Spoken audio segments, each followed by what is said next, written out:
একদিনও মহাপ্রভু গম্ভীরায় বসিয়া রামানন্দের কণ্ঠ ধরি গৌর হরি আমার উঠিলেন কাঁদিয়া,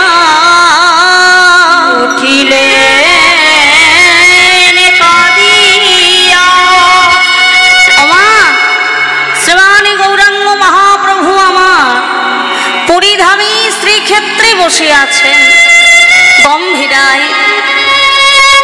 আমার মহাপ্রভুর অন্তরঙ্গ ভক্ত হচ্ছেন 3.5 জন, আর সেই 3.5 জন অন্তরঙ্গ ভক্তের মধ্যে আমার গৌরহরি আজ কৃষ্ণদাসীর কণ্ঠটা জড়িয়ে ধরেছেন। আজ গম্ভীরায় বসে আজ রামানন্দের কণ্ঠ জড়িয়ে ধরে গৌরহরি আমার হা কৃষ্ণ প্রাণ কৃষ্ণ বলে আজ কেঁদে উঠলেন।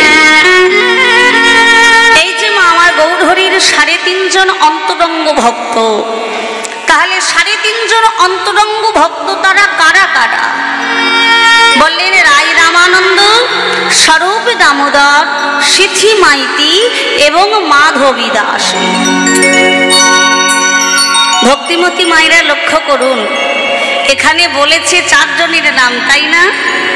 রায় রামানন্দ, স্বরূপ দামোদর, সিথি মাইতি এবং মাধবী দাসী। তাহলে এখানে বলেছেন 4 জনের নাম, অথচ মুখে বলছেন 3.5 জন অন্তরঙ্গ ভক্ত। তাহলে বাবা এই অর্ধেক ভক্তটাকে নাম শুনে বোঝা যাচ্ছে কি? দেখুন, রায় রামানন্দ, স্বরূপ দামোদর, সিথি মাইতি, এনারা 3 জন হলেন এই পার্থিব জগতের পুরুষ। আর এই যে একজন রয়েছেন যার নাম হলো মাধবী দাসী, ইনি কিন্তু মাগো রমণী। বলছে রমণীরা হচ্ছেন অর্ধাঙ্গিনী। তো সেই শাস্ত্রের সূত্র ধরেই আমার গৌরহরির অন্তরঙ্গা ভক্ত হচ্ছেন 3.5 জন। তার মধ্যে রায় রামানন্দের কণ্ঠ জড়িয়ে ধরে গৌরহরি আমার গম্ভীরায় বসে আছেন। আর গম্ভীরায় বসে রামানন্দের কণ্ঠটা জড়িয়ে ধরে গৌরহরি আমার হা কৃষ্ণ প্রাণ কৃষ্ণ বলে কাঁদছেন। আহা মাগো, তিনি একা কাঁদেননি, আর তিনি একা কাঁদবেন বলেও কিন্তু তিনি এই ধরাধামে আসেননি। রাধা কৃষ্ণ মিলিত তনু, যার অন্ত কৃষ্ণ, যার বাহিরে গোরা, সেই গৌরহরি বৃন্দাবনের মাঝারে রাধারানীর কাছে প্রতিজ্ঞাতে আবদ্ধ ছিলেন। রাধে, এই বৃন্দাবনে থাকা অবস্থায় আমি তোমার প্রেমে বুঝতে পারলাম না, তোমার প্রেমের মাধুর্য জানতে পারলাম না। তুমি আমাকে ভালোবেসে কতটা সুখ তুমি অনুভব করো রাধে, এটা আমি বৃন্দাবনে জানতে পারলাম না। তাই আমি তোমায় কথা দিলাম, আগত কলিতে আমি তোমার দেহরূপে আশ্রয় করে তোমাকে আমাতে এক হয়ে নদিয়ার নবদ্বীপ মাঝে উদয় হব। শোনো রাধে, তুমি যেমন বিবাহানিশি কৃষ্ণ কৃষ্ণ কৃষ্ণ কৃষ্ণ বলে তুমি যেমন কেঁদেছ, ঠিক কলিযুগে গিয়ে আমি জীবের দাঁড়িয়ে দাঁড়িয়ে গিয়ে হরিনাম বিতরণ করি আমিও কৃষ্ণ কৃষ্ণ বলে কাঁদব। তবে শোনো রাধে, কেন কাঁদবো জানো? একাধারে তোমার প্রেম বাঞ্ছা পূরণ করবার জন্য, আর একাধারে আপনি আচরি ধর্ম জীবীদের শেখান, নিজে না আচরিলে ধর্ম জীবীকে কখনো শেখানো না যায়। গৌরহরি নিজে কাঁদলেন, কারণ গৌরহরি জানতেন এই কলিযুগে আমি যদি নিজে না কাঁদি কলির হত জীবী কোনোদিন কাঁদবে না। আমি যদি নিজে না কাঁদি কলির জীবী তো কাঁদিবে না, কলির জীবী তো কাঁদিবে না। আমি যদি নিজে নাম না করি কলির জীবী কেউ কোনোদিন এই হরি নামে গ্রহণ করিবে না। এই হরি নাম গ্রহণ করিবে না। গৌরহরি নিজে আচরণ করে নিজে ধর্ম করে, যিনি ধর্মের ঊর্ধ্বে, যিনি নিখিল কোটি বিশ্ব ব্রহ্মাণ্ডের মালিক, যিনি অনন্ত কোটি বিশ্ব ব্রহ্মাণ্ডের মালিক, যার বিনা আদেশে একটা গাছের পাতা পর্যন্ত নড়তে পারে না, আমার সেই ভগবান, তিনি তিন যুগে অস্ত্র ধারণ করেছেন। তিন যুগে তিনি ধনী ছিলেন। সত্যযুগের ভগবান প্রভু নারায়ণ, তিনি অনন্ত শয্যায় সদাই সজ্জিত। লক্ষ্মী দেবী চরণ সেবা করেছেন, তিনি ভক্তগণের সেবা নিয়েছেন। ত্রেতা যুগে রাম অবতারে তিনি রাজার ছেলে, তিনি সিংহাসনে বসেছেন, প্রজাগণের সেবা নিয়েছেন। দাপরের ভগবান কৃষ্ণচন্দ্র, তিনি দ্বারকাধীশ রাজা হয়েছেন, মাথায় স্বর্ণ মুকুট পরেছেন, পরিধানে রাজবেশ পরেছেন, তিনি অস্ত্র ধরেছেন। তিনি কত অকাসুর বকাসুর, কত দানবে, কত দৈত্য, কত অসুরকে তিনি বধ করেছেন। কিন্তু মাগো, আমার এই কলিযুগের ভগবান, আমার গৌর হরি দয়াল হরি, আমার গৌর হরি দয়াল হরি, তার পরিধানে কোনদিন রাজ বেশ নাই, কোনদিন রাজ বেশ না। কি গো, আমার গৌর হরি কখনো রাজবেশ পড়েছেন কি মায়েরা? উত্তর দেবেন, হ্যাঁ কি না বলবেন। কোনদিন পরিধানে রাজবেশ পড়েছেন আমার গৌর হরি? কোনদিন পড়েননি। অঙ্গে ছিল মলিন বস্ত্র। হ্যাঁ বাবা, তিনি চাইলে কি একটা দামি পোশাক পরতে পারতেন না? তিনি চাইলে আরাম আয়েশ করতে পারতেন না? তিনি চাইলে একটা অট্টালিকা বানাতে পারতেন না? পারতেন। কিন্তু তিনি বললেন, ওগো, কাঙাল যদি না হয়, দিন যদি না হয়, দরিদ্র যদি না হয়, তাহলে আমি ভক্তের ভগবান হলাম কেমন করে? কাঙালের ঠাকুর আমি হব কেমন করে?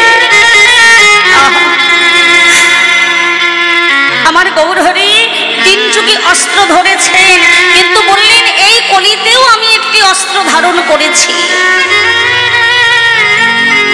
তবে শাস্ত্র বলছে, এবে অস্ত্র না ধরিব, প্রাণেই কারো না মারিব, শুধু চিত্ত শুদ্ধ করিব সবাকার। আমি এই কলিযুগে অস্ত্র ধরব না, এমন কোন অস্ত্র আমি ধরব না যে অস্ত্র দিয়ে কাউকে প্রাণে মারা যায়, কাউকে বধ করা যায়। তবে তিনি একটা অস্ত্র ধরেছেন মা, সেই অস্ত্রটা কিসের অস্ত্র? একমাত্র হরি নামের অস্ত্র। আর এই হরি নামের অস্ত্র দিয়ে কাউকে প্রাণে বধ করা যায় না, কাউকে মারা যায় না। এই হরি নামের অস্ত্র কেউ যদি একবার ধরতে পারে, শাস্ত্র বললেন তার মৃতদেহে প্রাণ সঞ্চিত হয়। কেউ যদি মারাও যায়, একমাত্র হরিনামই পারে, হরি নামের দ্বারাতেই হতে পারে যে বিধির কলম কেটে খান খান হয়ে যায়, একমাত্র হরিনামের গুণে। তাই আমার গৌর ভগবান আজ নিজে কাঁদলেন, নিজে কাঁদলেন, জগৎকে কাঁদালেন, নিজে হরি নামে মাতলেন, তিনি জগৎকে মাতালেন। শুধু তাই নয়, আমার গৌর হরি বিভিন্ন জেলায়, বিভিন্ন গ্রামে তিনি ভক্ত রূপ বৃক্ষ কল্পতরু তিনি রোপণ করে গিয়েছেন। নিতাই গৌর হরি বল।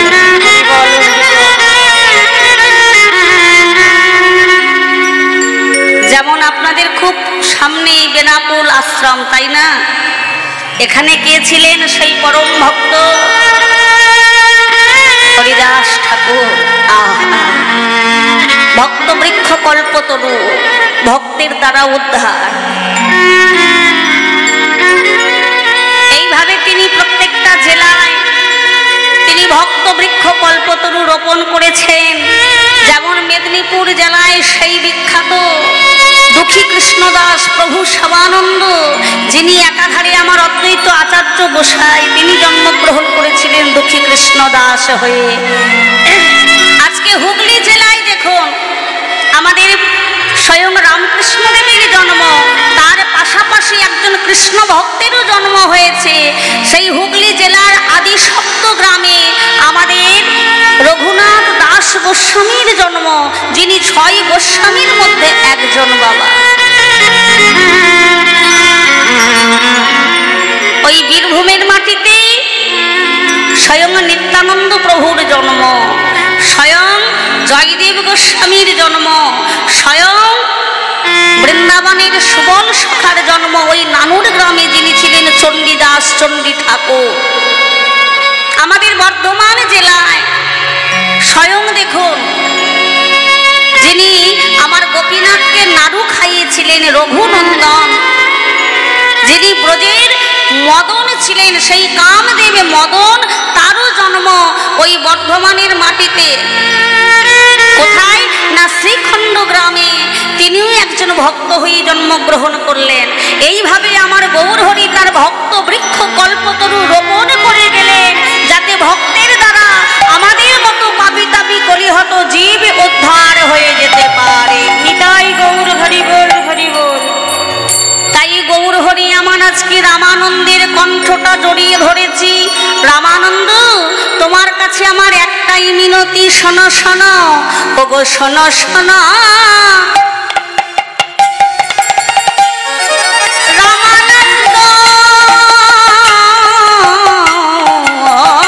শোনো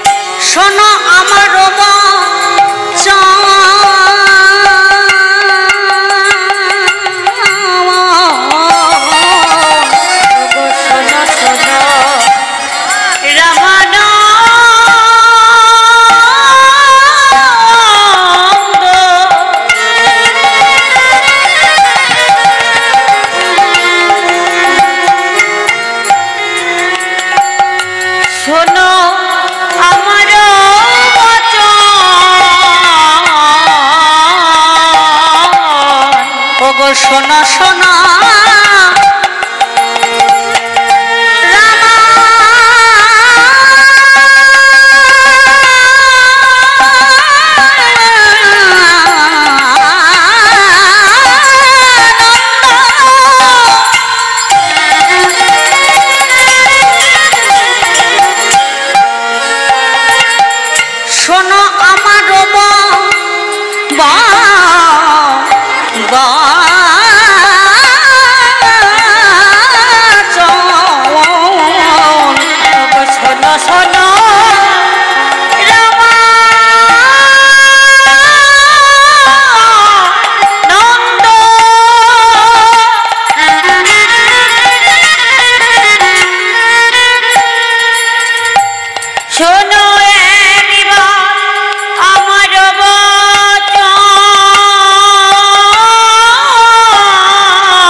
আমার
কিছু হরি কথা, কিছু কৃষ্ণ কথা আর সাধন করতে চাই। বলো তো রামানন্দ, বলতে পারো ধনের মধ্যে কোন ধন শ্রেষ্ঠ ধন? প্রশ্ন করছেন আমার গৌরহরি। আর যেই না বলেছে গৌরহরি আমি তোমার মুখে হরি কথা কৃষ্ণ কথা আর সাধন করতে চাই, অমনি রামানন্দ বলছেন গৌরহরি মোর মুখে বক্তা আর তুমিই হও শ্রোতা।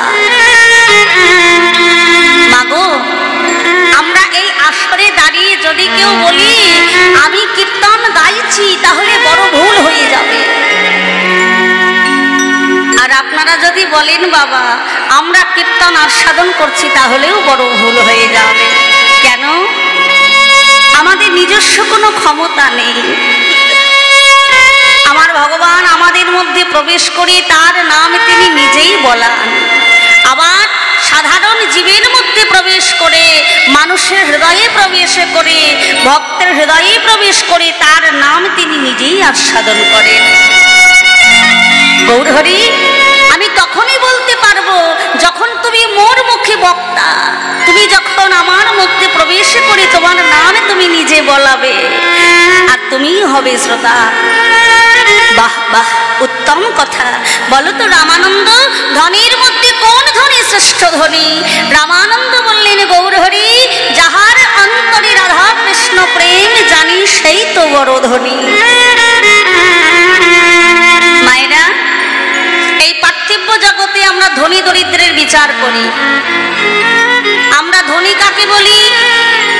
জানি যার টাকা আছে পয়সা আছে, শুধু ওই হাজার হাজার টাকা থাকলে হয় না, লক্ষ লক্ষ টাকার মালিক হতে হয়, কোটি কোটি টাকার মালিক হতে হয়, তবে সে ধনী। বিশাল অট্টালিকা থাকতে হবে, ৫-১০টা গাড়ি থাকতে হবে, ৫-১০টা ব্যবসা থাকতে হবে, তবে না সে ধনী। নয়? কেন নয়? আমরা তো এইভাবেই ধনী দরিদ্রের বিচার করি। বলছে ওগো সে হয়তো পার্থিব জগতের ধনী হতে পেরেছে, কিন্তু কৃষ্ণ ধনের ধনী হতে গেলে টাকার দরকার হয় না গো, অর্থের দরকার হয় না, কোটিপতি হতে হয় না, শুধুমাত্র আমার কৃষ্ণ ধনকে আঁকড়ে ধরলেই হয়ে যায়নি। তাই গৌরহরি বল রামানন্দ সব ছাড়ি জীবের কর্তব্য কাহাবাস কাহাবাস ব্রজলীলার বৃন্দাবন জাহালীলার ওগো জাহালীলা।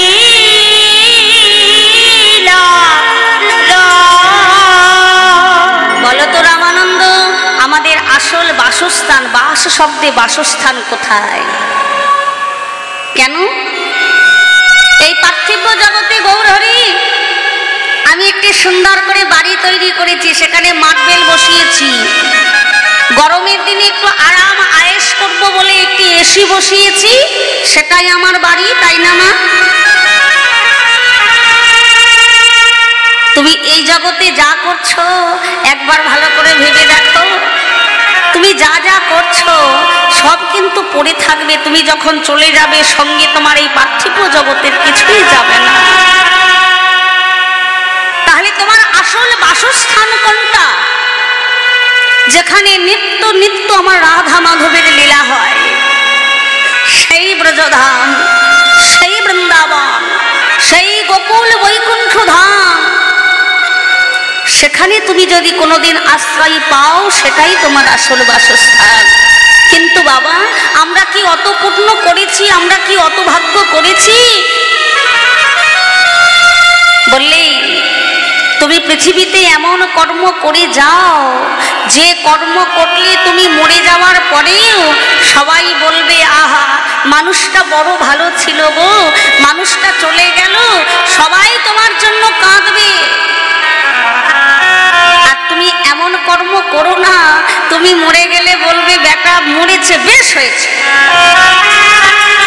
জ্বালিয়ে পুড়িয়ে মেরেছে একেবারে সবাইকে, বেশ হয়েছে, জঞ্জাল বিদায় হয়েছে, আপদ বিদায় হয়েছে। আমাদের এই পার্থিব জগতে বাবা এমন কিছু মহামানব আছেন যারা চলে গেছেন বটে, কিন্তু তাদের নাম এখনো আমাদের হৃদয়ে প্রত্যেকটা মনের মনে কোঠায় লুকানো আছে, তাই না? যেমন শ্রী শ্রী ঠাকুর রামকৃষ্ণ দেব, তিনি তো চলে গেছেন, তিনি তো মানুষ হয়ে জন্মেছিলেন, তাই না? এমন কর্ম তিনি করে গিয়েছেন, তিনি জীবকে এমন পথ দেখিয়েছেন, তিনি চলে গেছেন, কিন্তু আজকে অল ওয়ার্ল্ড তার বাণী সবাই আমরা মেনে চলি, তাই না? স্বামী বিবেকানন্দ তিনিও চলে গিয়েছেন, তিনিও মানুষ হয়ে জন্মেছিলেন, কিন্তু বাবা তারা মানুষ হয়ে জন্মগ্রহণ করলেও তাদের মধ্যে যে দেবতা লুকিয়েছিল, তারা মানুষ হয়ে জন্মগ্রহণ করে আমাদের পথ দেখিয়েছেন। আমাদের দ্বিতীয় সরস্বতী মাতা, আমরা এক দেবী সরস্বতীকে পূজা করি, যিনি বাক্যের দেবী, যিনি জ্ঞানের দেবী, যিনি বিদ্যার দেবী, যিনি বুদ্ধির দেবী, যিনি সুরের দেবী, তিনি হচ্ছেন দেবী শারদা বা সরস্বতী। কিন্তু আমাদের আর এক সরস্বতী মা, তিনি আমাদের ছেড়ে চলে গেছেন। তিনি কে বলতে পারবেন একটু জোরে? বাহ, লতা মঙ্গেশকরজি। তিনি মানুষের হৃদয়ে সুর শুধু কানে পৌঁছালে হয় না বাবা, গান হচ্ছে তখন, গান হচ্ছে সেটা যেটা মানুষের কান দিয়ে যেটা হৃদয়ে প্রবেশ করে, মানুষের হৃদয় কেঁদে ওঠে, মানুষের হৃদয় কেঁপে ওঠে। সুর হচ্ছে সেটা, যে সুর শুনলে তুমি পাগল হয়ে যাবে। ঠিক দেখুন, সরস্বতী পুজোর যেদিন মায়ের দধিকর্মা হয়, যেদিন ঘট নড়িয়ে দেওয়া হয়, যেদিন মায়ের যাওয়ার সময় হয়, ঠিক সেই মুহূর্তে তিনি চলে গেলেন। তিনি মানুষের হৃদয়ে এমন সুর তিনি দিয়ে গেলেন, তিনি চলে গেছেন, কিন্তু এমন কর্ম তিনি করে গেলেন সারা পৃথিবী জুড়ে, সারা ভারতবর্ষ জুড়ে, পৃথিবীর প্রত্যেকটি কোনায় কোনায়, প্রত্যেকটি রাজ্যে, প্রত্যেকটি জেলায়, প্রত্যেকটি গ্রামে, প্রত্যেকটি পাড়ায়, প্রত্যেকটা বাড়িতে বাড়িতে তার গান, তার সুর বাজছে। তাহলে বাবা এমন কর্ম করতে হবে। তুমি মানুষ হয়ে জন্মগ্রহণ করেছ, বড় সাধনার জনম, এই এত সুন্দর জনম আর হয় কি না হয়, তাই যতদিন তুমি আছো তুমি এমন কর্ম করো যে কর্মের মাধ্যমে তোমার মনে শ্রী হরির প্রতি ভক্তি ভালোবাসা যেন জন্মায়, আর আমরা মারা যাওয়ার পরে যেন গোলক বৈকুণ্ঠ ধাম যেন আমরা প্রাপ্তি হতে পারি। নিতাই গৌর প্রেমানন্দে হরি হরি। বাহ, রামানন্দ বড় উত্তম কথা বলেছ। গৌর হরি, আমরা তো জগতে আমার আমার করে মরছি, কিন্তু একবারও আমরা ভেবে দেখি না আমি বা কার আর কেই বা আমার। তাই ভক্ত বিনোদ ঠাকুর একটি সুন্দর কথা বললেন। ভক্ত বিনোদ ঠাকুর কি বললেন? ও গো আমার আমার করে বুঝিতে না পারে কে আমি আমার, আছে কি রতন আমার আমার করি বুঝিতে না পারি কে আমি আমার, আছে কি রতন। ওগো আমার আমার করে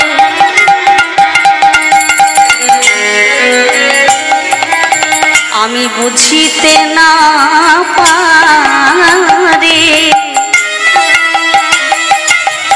ওগো কে আমি আমার, আছে কি রতন।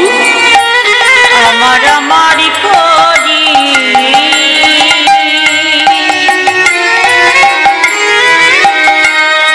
আমি বুঝিতে না পারি কে আমি আমার, আছে কি রতন। ওগো কোন শক্তি বলে ওগো তুমি বেড়াও বলে বলে চলে,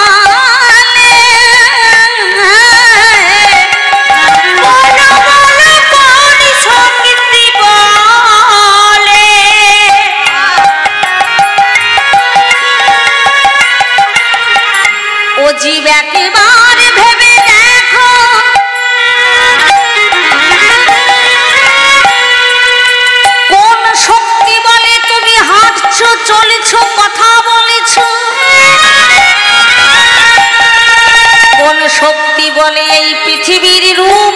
সে গন্ধ তুমি অনুভব করেছো।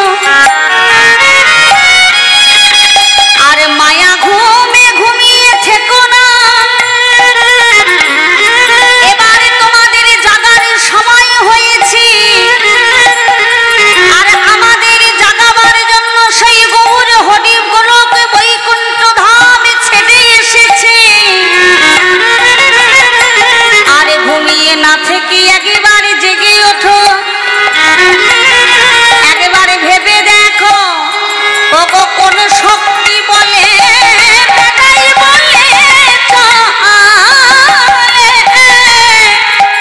বলো বলো কোন শক্তি বলে।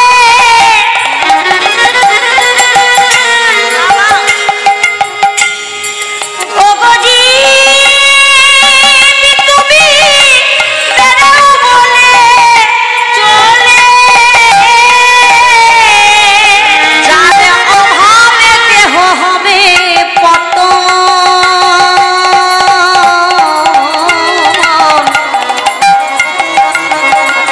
যার অভাবে দেহ হবে পতন, যার অভাবে দেহ হবে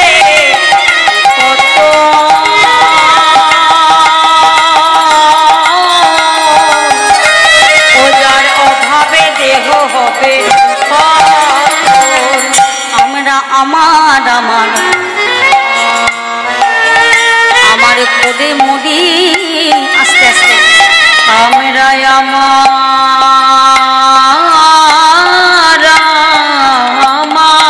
আমার আমার আমার আমার হরি হরি বল হরি বল। আমার আমার করে মরে আমরা আমার আমার করে মরি, আমরা আমার আমার আমরা আমার আমার করে মরি, আমার আমার করে মরি। এই ঘরে আমার, এই বান্ধবে আমার, এই সম্পত্তি আমার। আরে দুছাই একবার ভালো করে ভেবে দেখেছো যখন চলে যাবে সঙ্গে করে কি নিয়ে যাবে, আর যখন এসেছিলে সঙ্গে করে কি নিয়ে এসেছিলে একবার ভেবে দেখো। তাই বলছে ওগো আমার আমার ওরে মরি, আমার আমার ওরে মরি। এই ভবের মাঝাতে এসে পদে আমরা আমার আমার ওরে মরি। এই ভবের মাঝারে এসে থেকে আমরা আমার আমার আমার করি, ভবের মাঝারে এসে আমার আমার আমার করি, আমরা ভবের মাঝারে এসে আমার আমার নিতাই গৌর হরি হরি হরি বল হরি বল। আমার আমার করি, ভবের মাঝারে এসে আমার আমার করে মরি। ভক্তিমতী মাইরা ভাবতে হবে কার বলে আমরা দাঁড়িয়ে আছি, কার বলে কথা বলছি। কোন বস্তুটা দেহ ছেড়ে চলে গেলে কথা বলার মতো ক্ষমতা থাকে না, চোখ থাকে কিন্তু দৃষ্টি শক্তি থাকে না, বদন থাকে কিন্তু কথা বলতে পারে না, চরণ থাকে কিন্তু চলতে পারে না। বলুন তো সেই বস্তুটি কি? প্রাণ। বাহ, আমার এক বাবা বললেন ঈশ্বর। একটা জিনিস ভালো করে আমাদের জেনে রাখতে হবে, পরমাত্মা রূপী ভগবান যতদিন তোমার দেহে বিরাজমান আছেন ততদিন তুমি হাঁটবে, কথা বলবে, মারামারি করবে, ঝগড়া করবে, ভালোবাসা করবে, প্রীতি করবে, কত আরাম আয়েশ করবে, আবার জীবনে দুঃখ কষ্ট সবকিছুই তোমাকে ভোগ করতে হবে। কিন্তু জেনে রেখো পরমাত্মা রূপী গোবিন্দ যখন দেহ ছেড়ে চলে যাবে তখন তুমি আর কথা বলার শক্তি তোমার থাকবে না। সন্তান কাঁদবে মা বলে, কিন্তু সেই কান্না তোমার কান পর্যন্ত পৌঁছাবে না। বান্ধবী কাঁদবে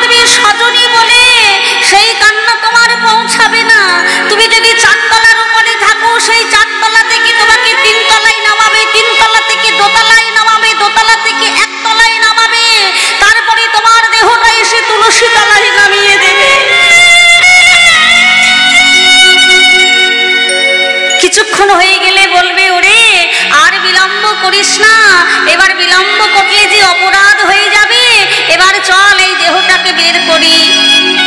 তোমার সারা অঙ্গে লিখে দেবে কৃষ্ণ নাম, গলায় দেবে তোমার তুলসীর মালা, নয়নে দেবে তুলসী পত্র, কপালে তোমার সুন্দর করে চন্দন দিয়ে সাজিয়ে দেবে, বক্ষে দিয়ে দেবে গীতা,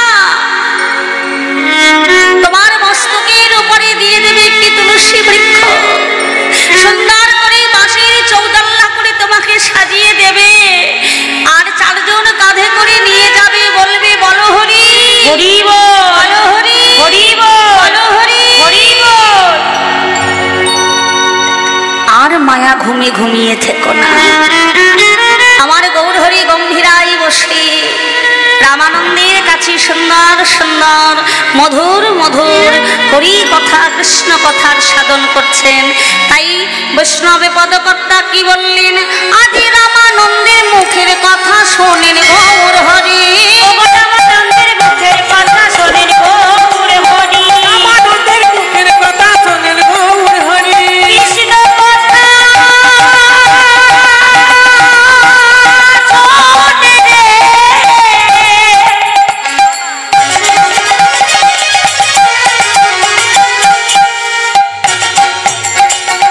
আমার গোরা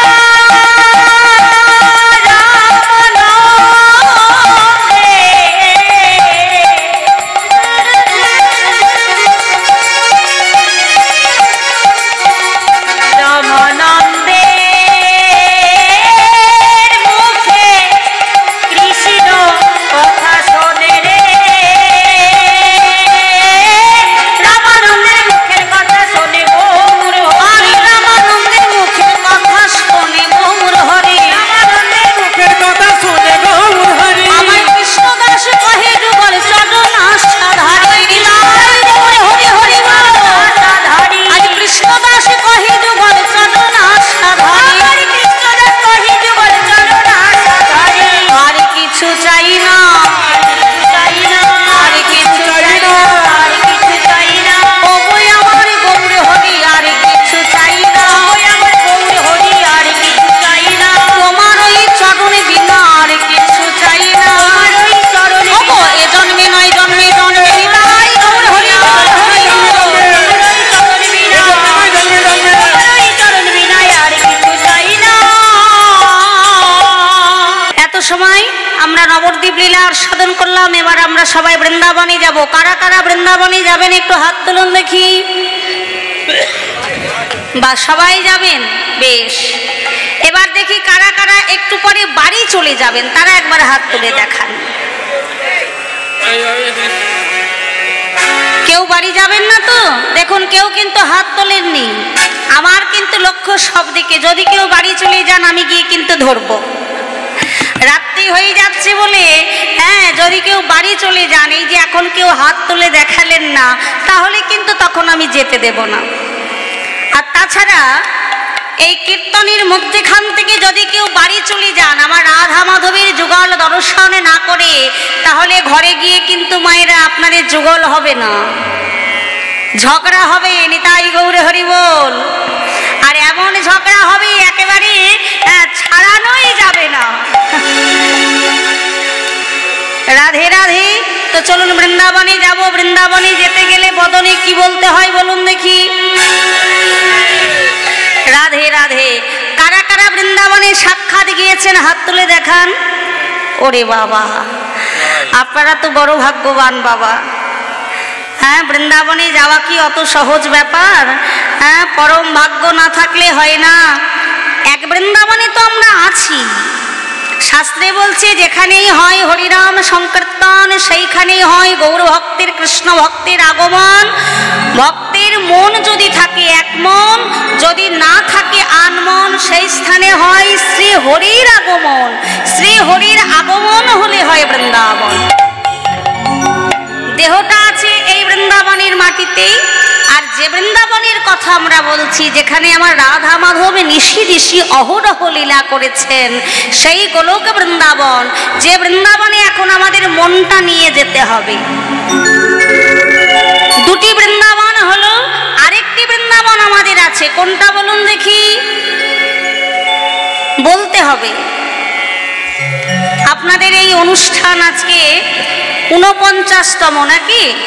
হ্যাঁ, ওরে বাবা, হ্যাঁ তাই তো। এত বছরকার আপনাদের এই যজ্ঞ, এই অনুষ্ঠান, এটা তো একটা বৃন্দাবন ধামে পরিণত হয়েই গেছে, একটা সুন্দর ক্ষেত্র। কিন্তু আরেকটা বৃন্দাবন আমাদের আছে, যে বৃন্দাবনটা হচ্ছে এই দেহ বৃন্দাবন। যাহা আছে বিশ্ব ব্রহ্মাণ্ডে তাহা আছে আপন আপন দেহ ভাণ্ডে। তাই এই দেহটা হচ্ছে আরেকটি বৃন্দাবন বাবা। তাই চলুন আমরা একটি রাধা ভজনের মাধ্যমে আমরা একটু বৃন্দাবনে যাত্রা করি। মায়েদের বদনে শুনতে চাই উলুধ্বনি, জয়ধ্বনি। কেমন?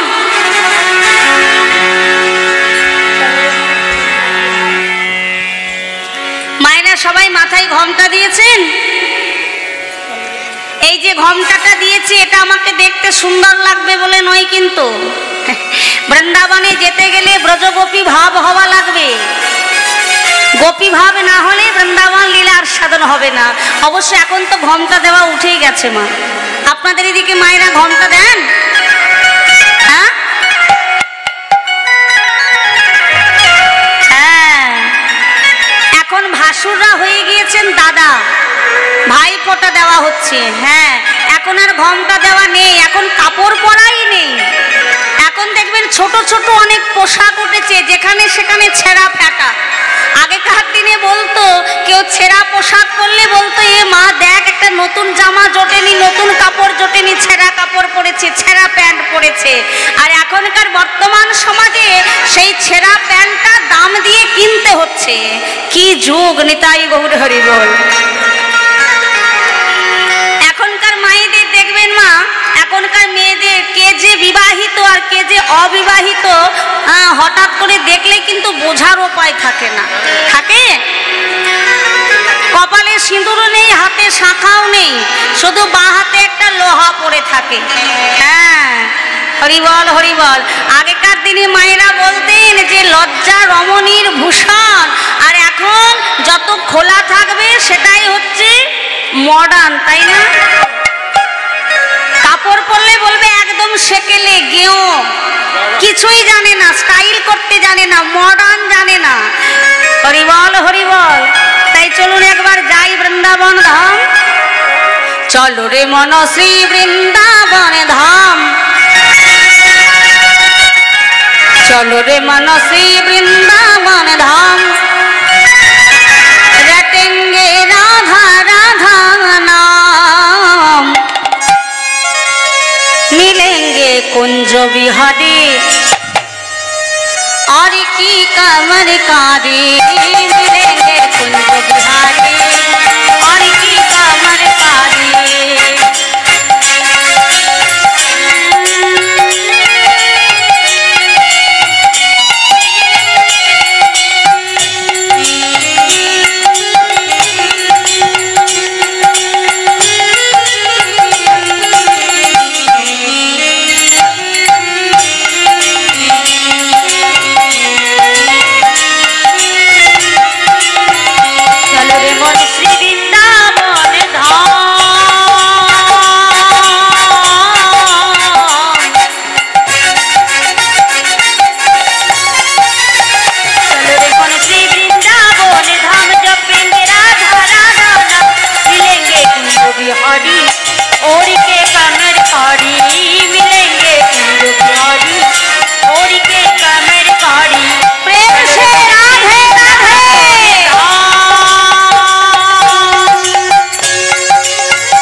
সামনের বাবারা মায়েরা বলছেন, আর এই যে এতজন এখানে বসে আছেন আমার পিছনের মায়েরা বাবারা, ওমা চাদরের তলা থেকে একটু হাতগুলো বের করুন, ঠান্ডা তো কমেই গিয়েছে। আমি যখন বলবো জপি যাও রাধা জিউ কা নাম, তখন আপনারা সবাই একত্রে বলবেন রাধে রাধে রাধে রাধে রাধে রাধে রাধে, তালে তালে। কেমন কই দেখি সবাই হাতগুলো উপরে উঠবে?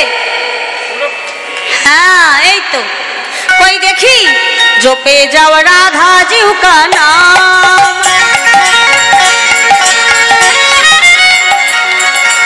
আরেকটু জোরে হবে কি? বাবা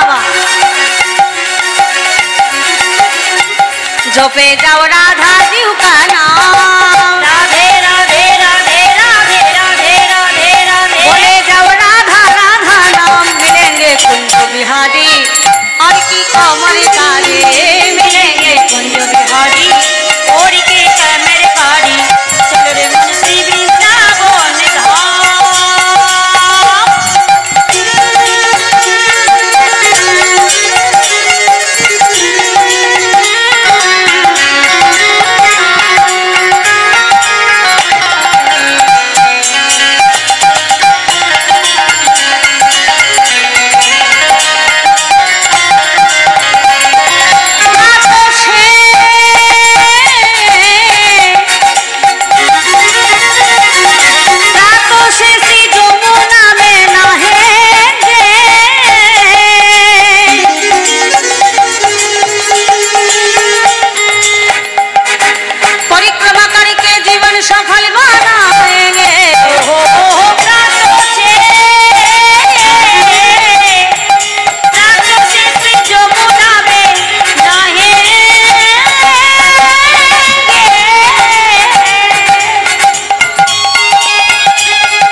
ভালো হয় না?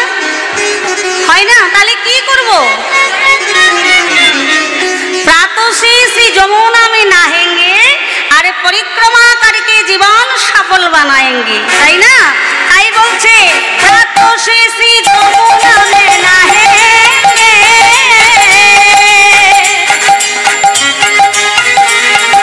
परिक्रमा करके जीवन सफल बनाएंगे।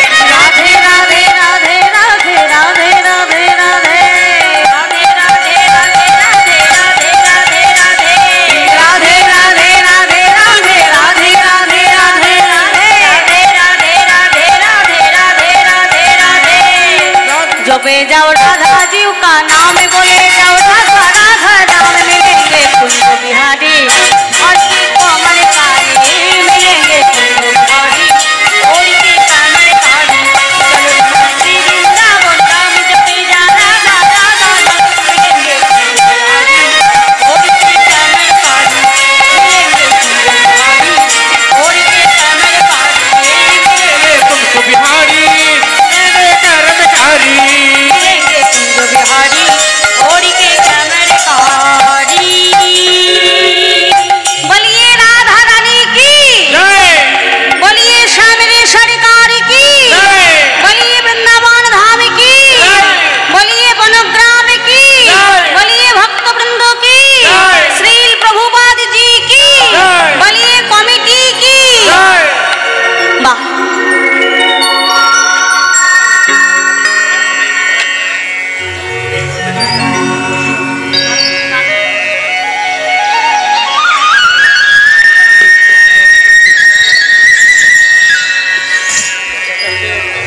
তাহলে আমরা সবাই বৃন্দাবনে এসেছি।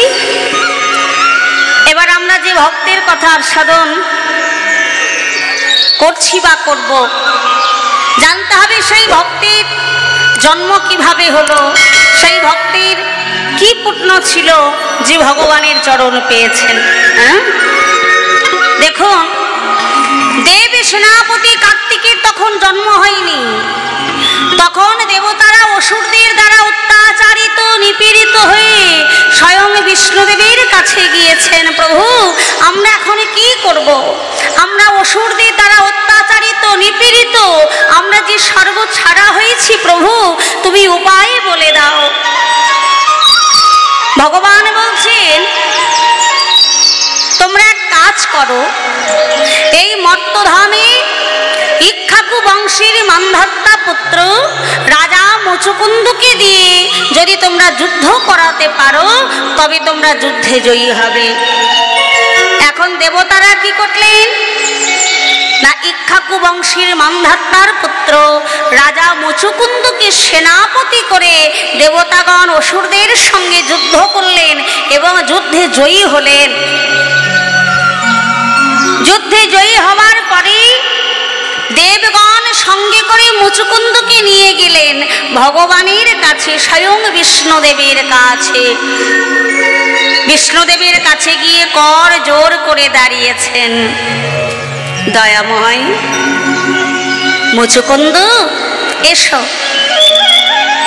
তোমাকে দিয়ে যুদ্ধ করার ফলে দেবতারা স্বর্গরাজ্য ফিরে পেয়েছে। তাই বলো মুচুকুন্দ, তুমি আমার কাছে কি বর চাও? আজকে মুচুকুন্দ বলছেন, প্রভু আমি তোমার কাছে আমি এমন কিছু বর চাই না, শুধু আমার একটাই বাসনা, প্রভু আমি যেন একটু নিশ্চিন্তে ঘুমোতে পারি।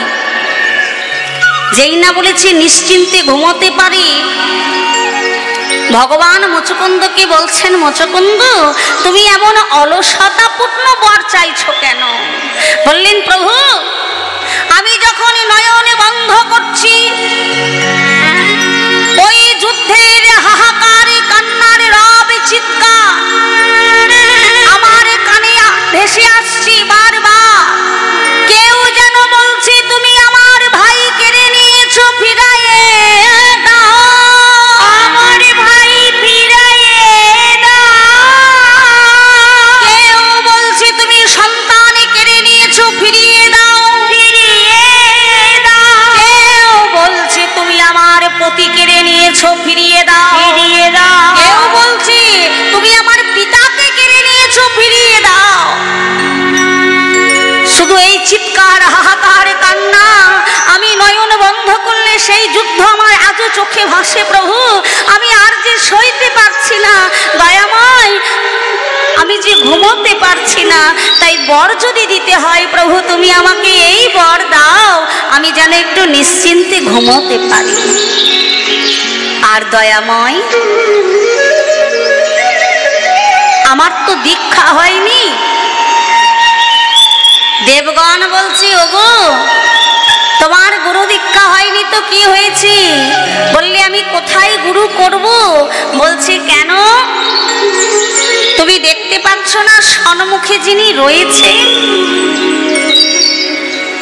সম্মুখে কে দাঁড়িয়ে রয়েছেন না স্বয়ং বিষ্ণুদেব। বলছি দয়াময় আমি ঘুমালেও যেন আমার গুরু মন্ত্র জপ হয়। বললে এই বর আমি তোমাকে দেব। দেবগণ বলছে তুমি সম্মুখে লক্ষ্য করো। কি লক্ষ্য করালেন না দর্শন করালেন, ওগো সম্মুখে যান, ওগো জগতে গুরু আমার দেখো কৃষ্ণ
ওগো তুমি গুরু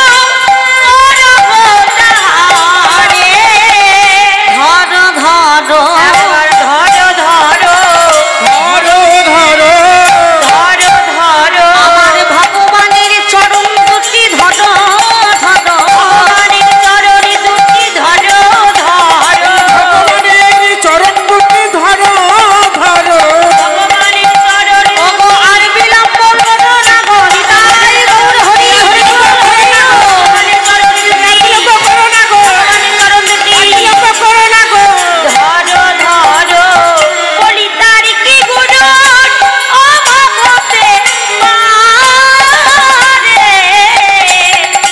তার কি গুরু অভাবতে পারে বললেন সন্মুখী যার জগতে গুরু দেখো কৃষ্ণ কল্পতরু তার কি গুরুর অভাব হতে পারে?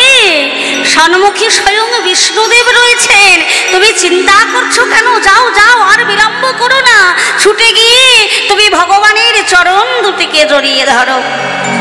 ও মায়েরা, মুচুকুন্দ মহারাজ ভগবানের চরণ দুটিকে জড়িয়ে ধরেছেন। দয়াময়, তুমি তো জগতের গুরু, তুমি তো জগন্নাথ, দয়াময় তুমি কৃপা করে আমাকে মন্ত্র প্রদান করো। স্বয়ং বিষ্ণুদেব মুচুকুন্দ রাজার কটলক কহরে দিলেন সেই নাম। কোন নাম? হরে কৃষ্ণ রামে নামে করিল প্রদান, করিল প্রদান যে মন্ত্রে সররিপ ঘাতে বিদ্যমান, কি বিদ্যমান যে মন্ত্রে সাদা রেপ ওগো থাকে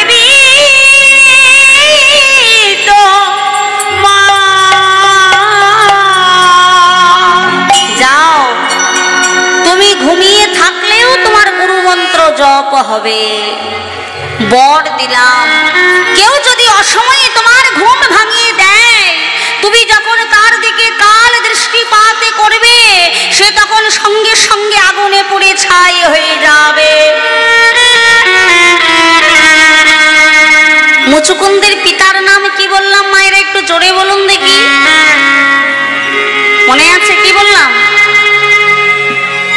মানধাত্তার পুত্র। মুচুকুন্দের পিতার নাম হচ্ছে মানধাত্তা।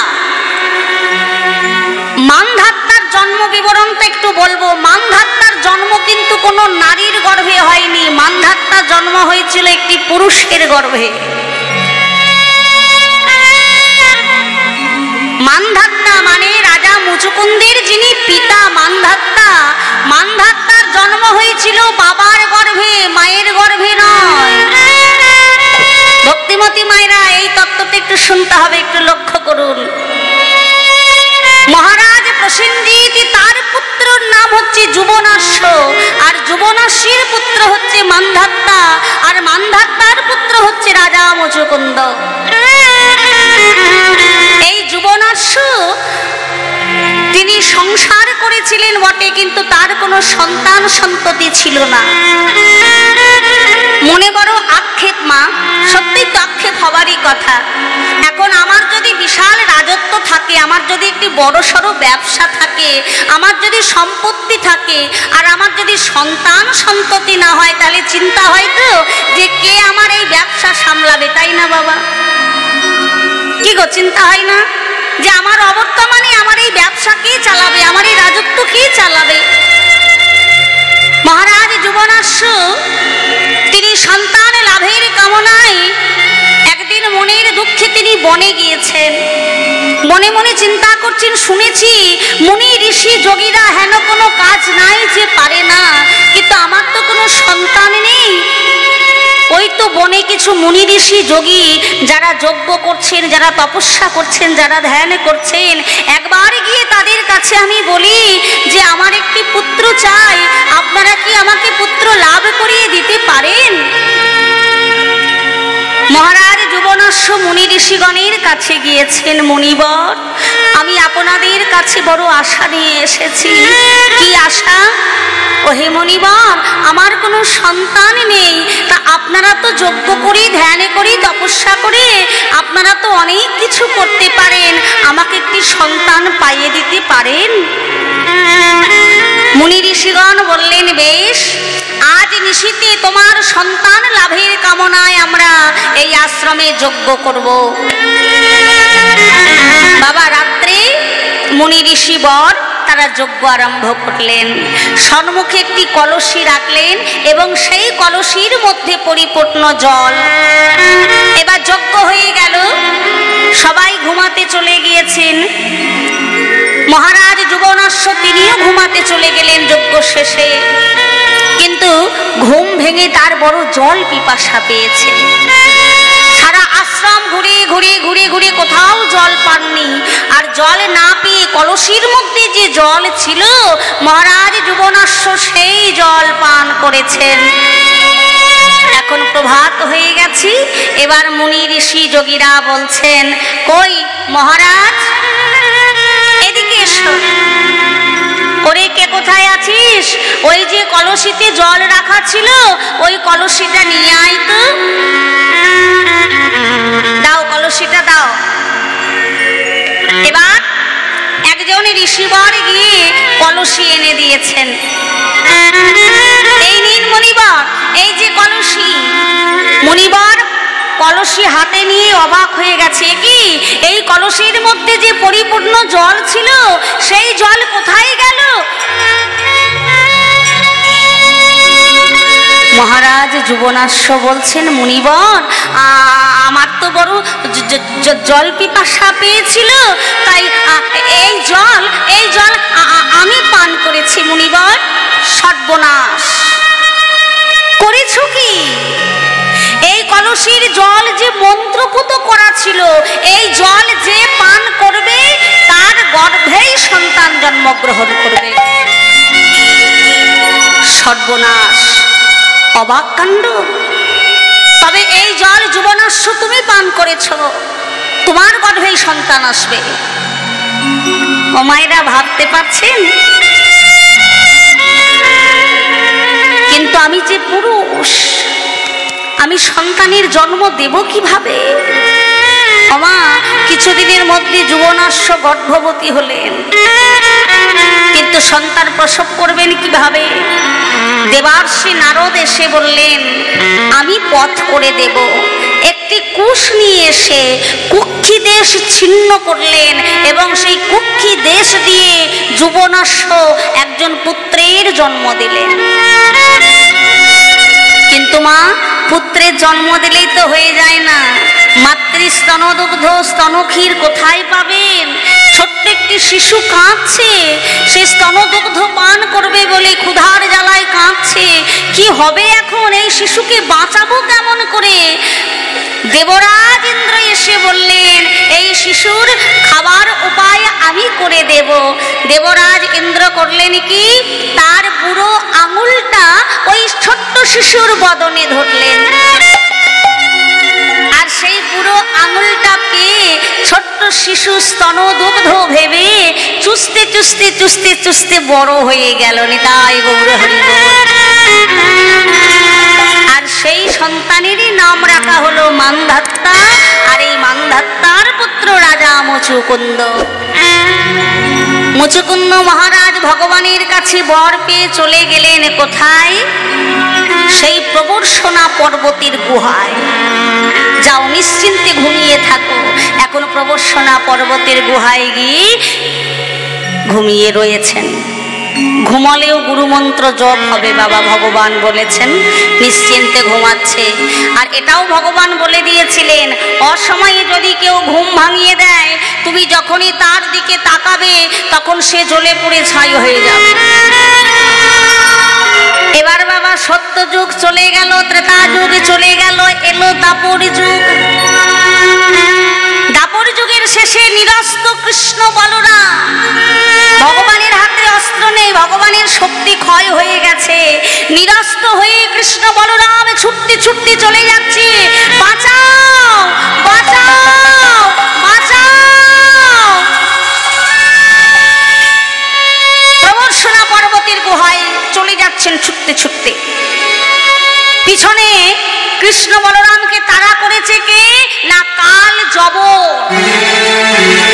কাল যবন বলছে কৃষ্ণ তোর মৃত্যু আমার হাতে লেখা আছে, বলরাম তোর মৃত্যু আমার হাতে লেখা আছে।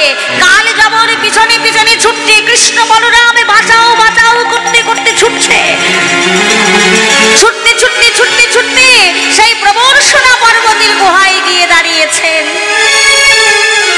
গিয়ে দেখছেন কি, সেই সত্যযুগে আমি যাকে বর দিয়েছিলাম, আমি যার কটনে মহামন্ত্র দিয়েছিলাম, সেই রাজা মুচুকুন্দ প্রবর্ষণা পর্বতের গুহায় এখনো ঘুমিয়ে রয়েছে। ঘুমিয়ে ঘুমিয়ে তার গুরুমন্ত্র জপ হচ্ছে। এই তো উপায়। ভক্তিমতী মায়েরা, আমার ভগবান যখন কাউকে বর দেন, ভগবান যখন কাউকে কিছু প্রদান করেন, তখন তিনি ভেবে চিন্তে প্রদান করেন, না হলে তিনি ভগবান হতে পারতেন না। ভগবান কি করলেন, তার অঙ্গের যে বস্ত্রটা, যে বসনটা, সেই বসনটা খুলে মুচুকুন্দ মহারাজকে ঢাকা দিয়ে দিলেন। ঢাকা দিয়ে অন্য পর্বতের গুহায় গিয়ে লুকিয়ে রইলেন। কাল যবন ছুটতে ছুটতে এসে প্রবর্ষণা পর্বতের গুহায় প্রবেশ করে ভগবানের ওই বস্ত্রটা দেখে বলছে, কৃষ্ণ এবার তোকে কে বাঁচাবে আমার হাত থেকে? এই দেখ আমি এসেছি, এখানে লুকিয়ে রয়েছিস। এই বলে করলেন কি না, কাল যবন ওই মহারাজকে কৃষ্ণ জ্ঞান করে বুকে মারলেন লাথি। যেই না বুকে লাথি মারলেন, মুচুকুন্দ মহারাজের ঘুম ভেঙে গেল। আর সর্বপ্রথম ঘুম ভেঙে যখনই তার দিকে তাকিয়েছেন, কাল দৃষ্টি দিয়েছেন, আর কাল যবনের অঙ্গে তখন আগুন লেগে গেল। কাল যবন দাউ দাউ দাউ দাউ করে জ্বলে পুড়ে একেবারে ছাই হয়ে গেল। বলরাম পাশের গুহা থেকে বলছেন, কৃষ্ণ কানাই, ওই দেখ ওই পর্বতে আগুন লেগে গিয়েছে। দাদা গো, চিন্তা করো না, ইহকাল যবন শেষ, কাল যবন শেষ। ওই ভক্তের জন্য আমাদের প্রাণ রক্ষা হয়েছে দাদা, চলো আমরা ওই ভক্তের কাছে যাই। কৃষ্ণ বলরাম মুচুকুন্দ মহারাজের কাছে এসেছেন। মুচুকুন্দ, আর তোমাকে ঘুমাতে হবে না, এবার তোমাকে অন্য রূপে যেতে হবে। দয়াময়, বলে দাও কোন রূপে আমি যাব, কোথায় যাব, কিভাবে আমার জন্ম হবে। তবে বলি শোনো, ও মুচুকুন্দ, তোমাকে আমি বর দিলাম। কি বর দিচ্ছেন ভগবান? না, ভগবান বর দিলেন, ওগো ক্ষত্রিয় লেতে তোমার ওগো জনম না হবে। আর ক্ষত্রিয় লেতে তোমার জনম না হবে। ওগো শুদ্ধ শস্য বীজ বংশে তুমি জনম লোভিবে। হরি হরি বল, হরি বল। দ্বিজ বংশে তুমি জনম লোভিবে। এই যে তোমাকে আর ক্ষত্রিয় কুলে জন্ম নিতে হবে না, এবার তুমি ব্রাহ্মণ কুলে জন্ম নেবে। কোথায় জন্ম নেবে জানো? বলি শোনো, ওগো অজয় না তীর তীরে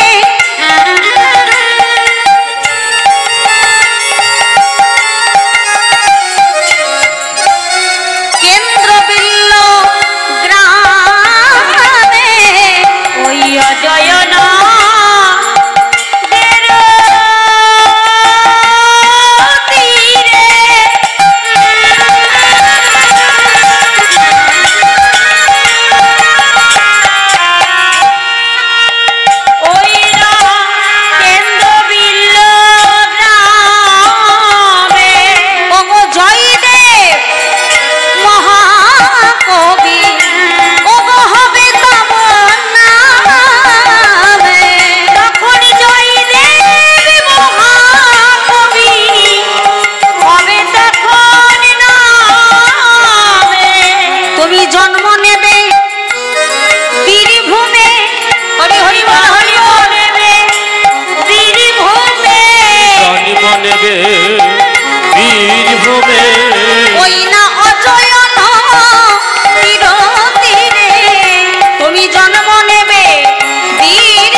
যাননি, ওই পিছনের মা গিয়েছেন। তাহলে ওই জয়দেব মহাকবি তিনি কে ছিলেন আমরা তার জন্ম বৃত্তান্ত আমরা জানতে পারলাম। কত সুন্দর একটি দৃষ্টান্ত। বললে যাও তুমি ব্রাহ্মণ কুলে তোমার জন্ম হবে, তুমি সেই অজয় নদীর তীরে কেন্দ্রবিল্ল গ্রামে তুমি ব্রাহ্মণের ঘরে জন্মগ্রহণ করো। আর শোনো তোমার পিতা মাতার নাম কি হবে জানো? তবে বলি শোনো, পিতা তব ভোজি দে মাতা বামা দেবী, পিতা তব ভোজি দে মাতা বামা দেবী, জয়দেব মহাকবি হবে তব নামে, জয়দেব মহাকবি হবে তব নামে। এই যে তোমার পিতার নাম ভোজদেব, মাতা বামা দেবী। এবার দেখুন মুচুকুন্দ মহারাজ এখানে ভগবানের চরণে একটু অপরাধ করে ফেললেন। কেমন অপরাধ? মুচুকুন্দ মহারাজ ভগবানকে বলছে, দয়াময় ধরার মাঝে যখন আমাকে পাঠাবে এই বর তুমি আমাকে দাও। প্রভু সেই জন্মে নারী সঙ্গ আর না করিব, একাকী যাইব ভবে আমি একাকী আসিব। কি বললে? নারী সঙ্গ করবে না। তুমি যদি নারী সঙ্গ না করো তাহলে তুমি যুগল ভজন করবে কি করে? একা একা কিন্তু বাবা ভজন হয় না, ভজন করতে গেলে যুগল চাই, যুগল না হলে যুগল ভজন হয় না। আর যুগল ভজন না করতে পারলে যুগলের কৃপাও পাওয়া যায় না।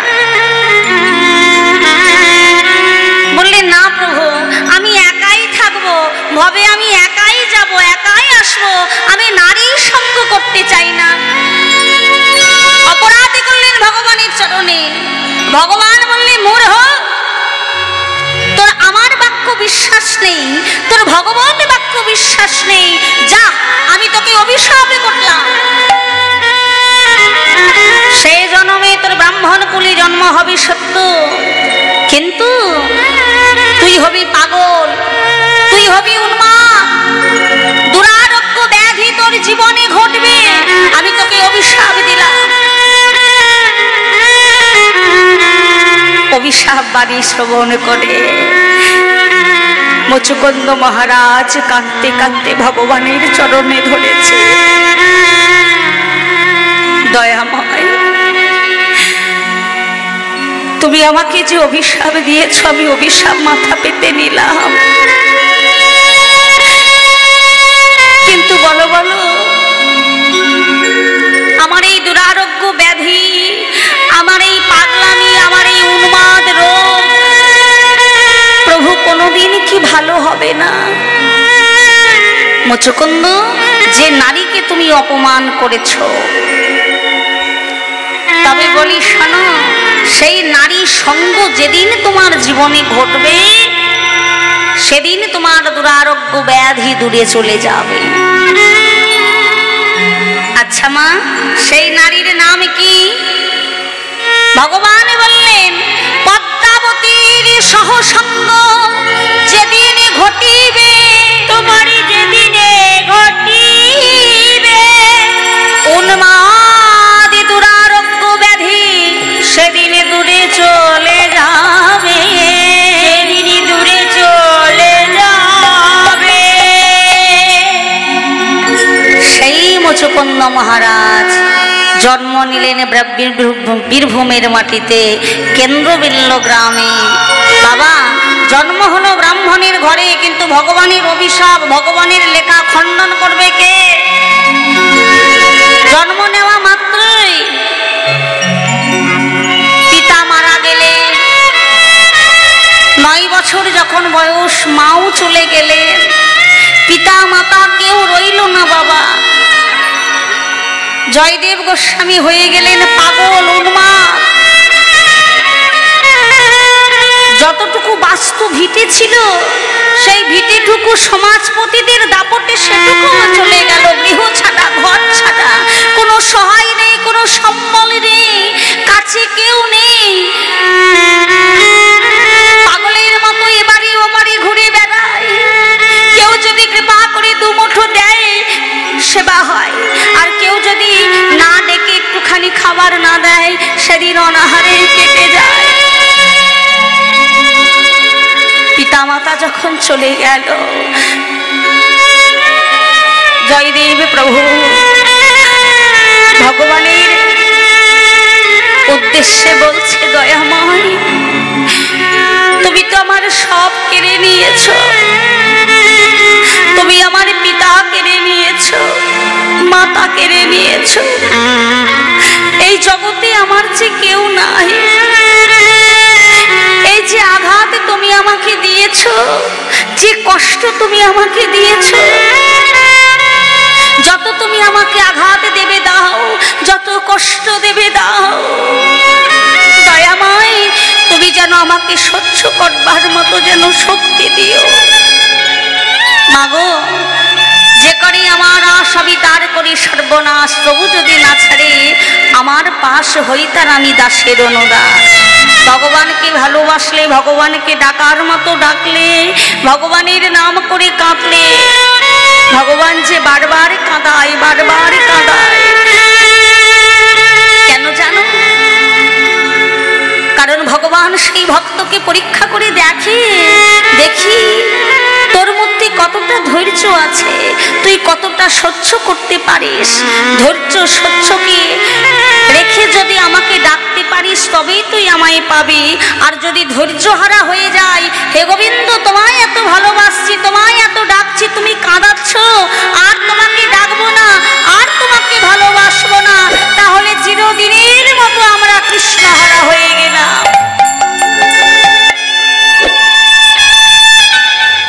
জয়দেব গোস্বামী কাঁদছে, দয়াময় আঘাতে যত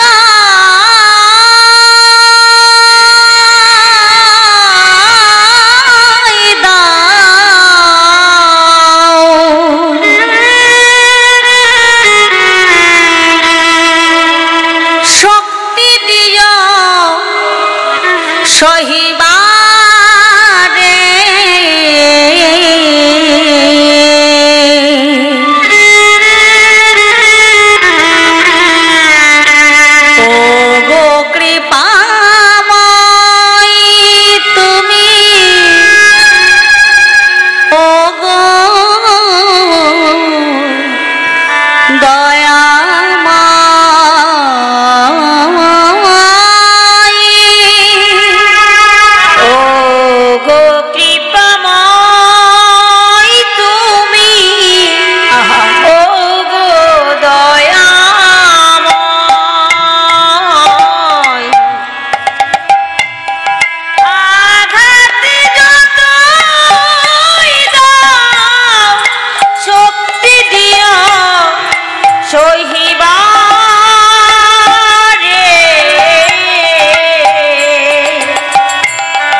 প্রভু গো কোনো ক্ষতি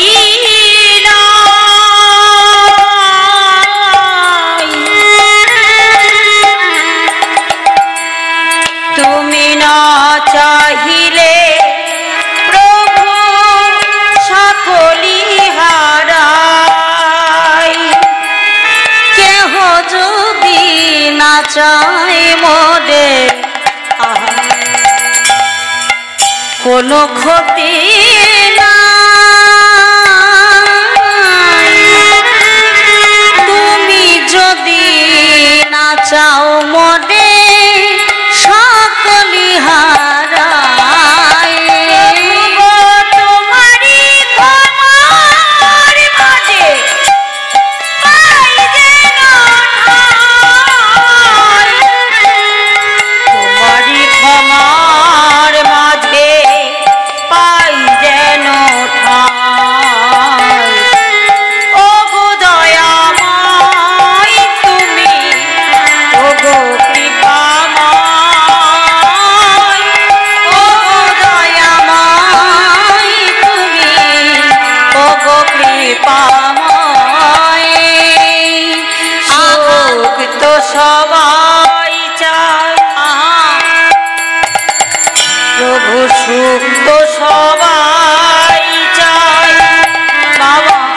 ওটাকে নেবে বলো, জানি তুমি ভালোবেসে আরো কাছে টেনে নাও।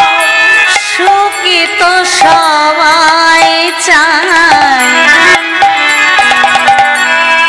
দুঃখটা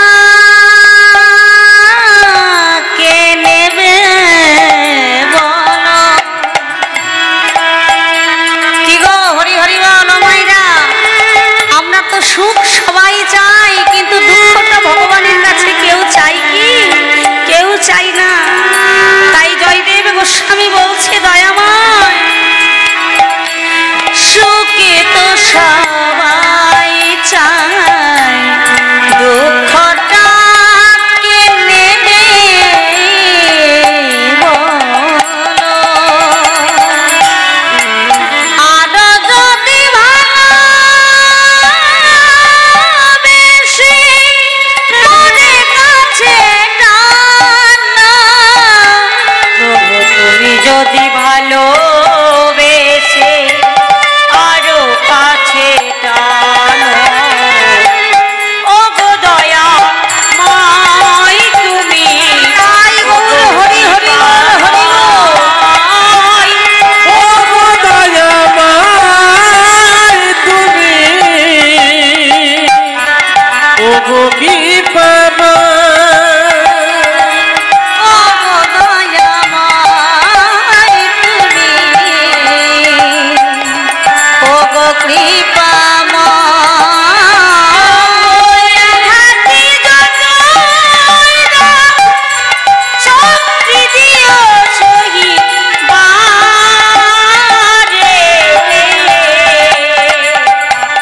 ও গো দয়াময় তুমি, ও গো কৃপাময়,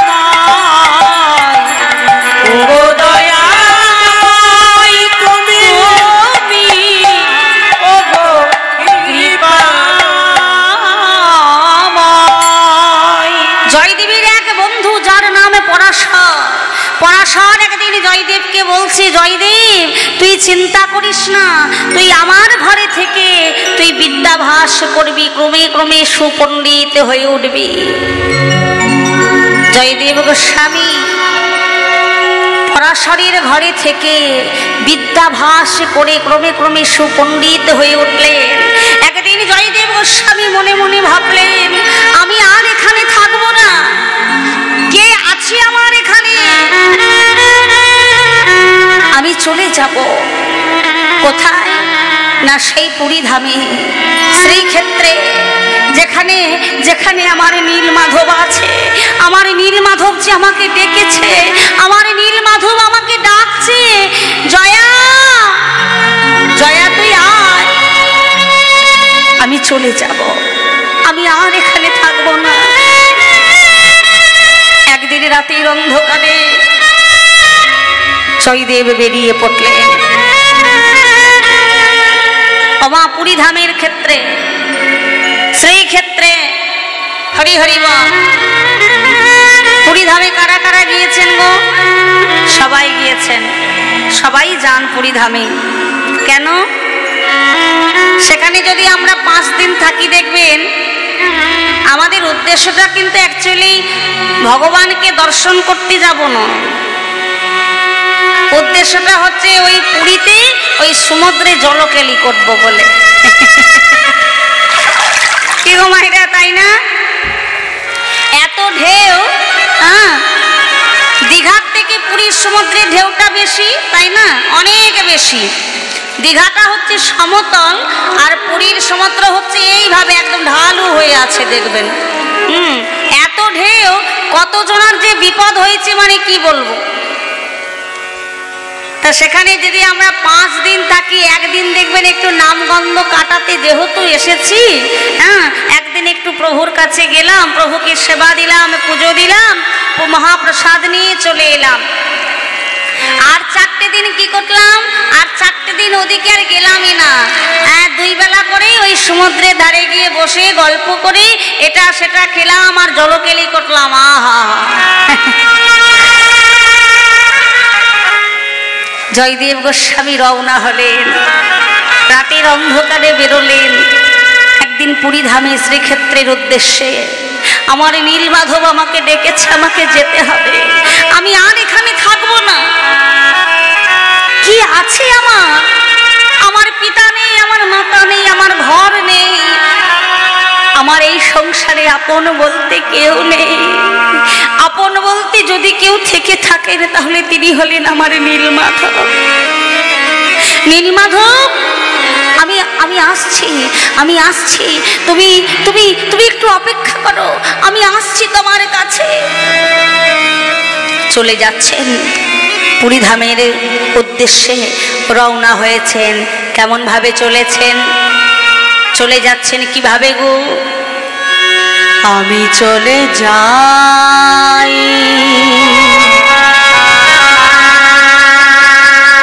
আমি চলে যাই,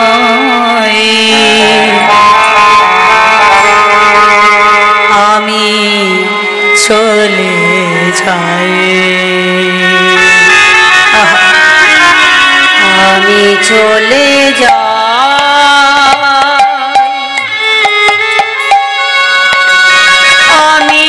আমি চলে যাই,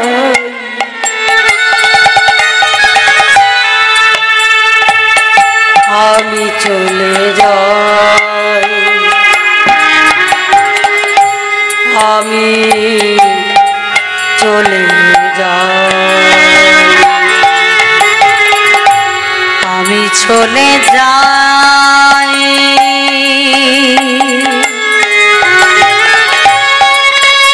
আমি চলে যাই,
প্রণাম জানালেন পিতা মাতার চিতাতে।